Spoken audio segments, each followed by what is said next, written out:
types of functions based on the link. One-to-one function. Yes, for example,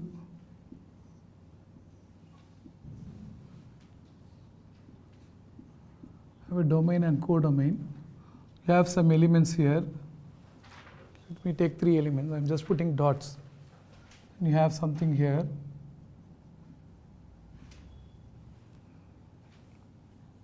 So this is linked to this is linked to this. It's called one-to-one. Right? There might be more than, of course, you should have at least 3 elements. If you have 3 elements in the domain, then there should be 3 or more elements in the codomain, for the simple reason each has a different image. Right? Each has a different image. Right? So then if suppose the 2 fellows share the same image, so suppose this fellow is sharing the same image, then it is not one-to-one. But still it is a function. It's called many-to-one. So then one-to-one means no 2 source elements will share the same image. So that is the, so no 2 elements share the what? Same image. It's a very nice function. Therefore, what is the condition for, domain and codomain to have a, so your, suppose A to B, there is a function, if it is injective, right? A necessary condition is n of B should be greater than or equal to, is a necessary condition, but that is not sufficient. Okay. F of A, F of, okay, F of X is equal to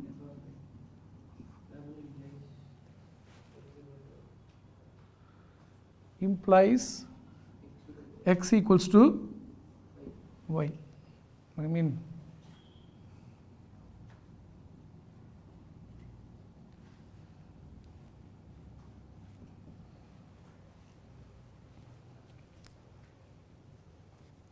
If at all, if at all there is a common image, correct?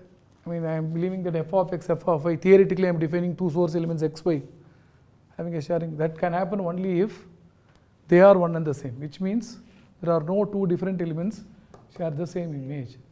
That is how we say that it's a one-to-one function, which is also called as injective. So I will give you some just examples of application of one-to-one.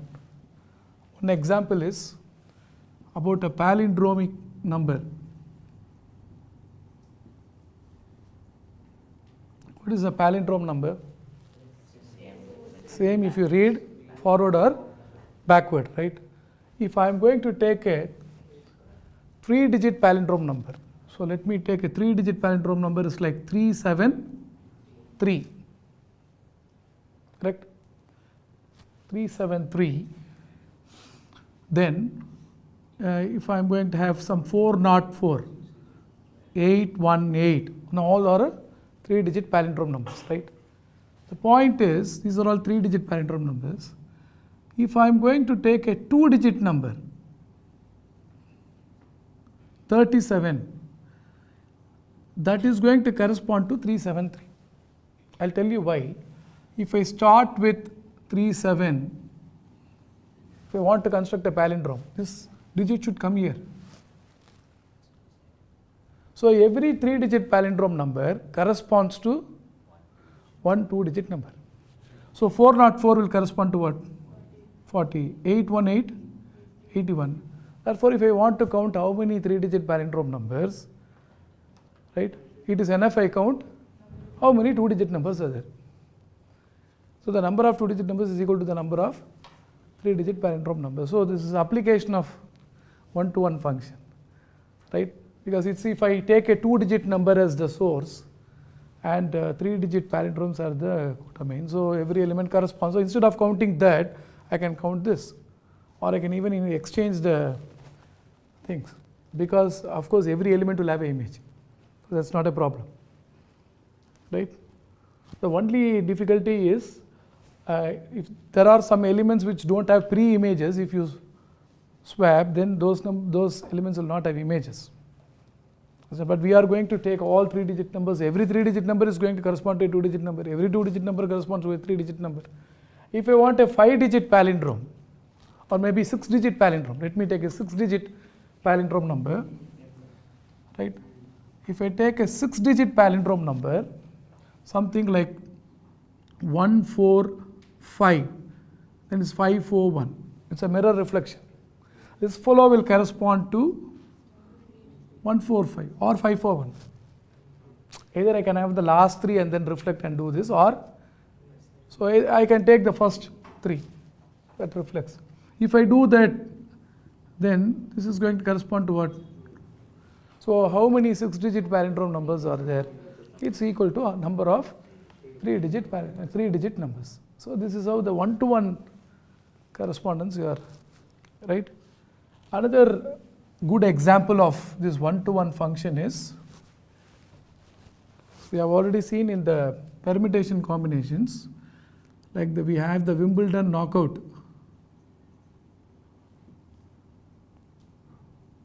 tournament, right? Of if you have a 128 men's singles tournament, how many knockout means singles only 2 players will play, right? So the loser will be knocked out, the winner will continue. Loser will be completely knocked out of the tournament. So what is the one-to-one function then? Your domain can have the players, knocked out players.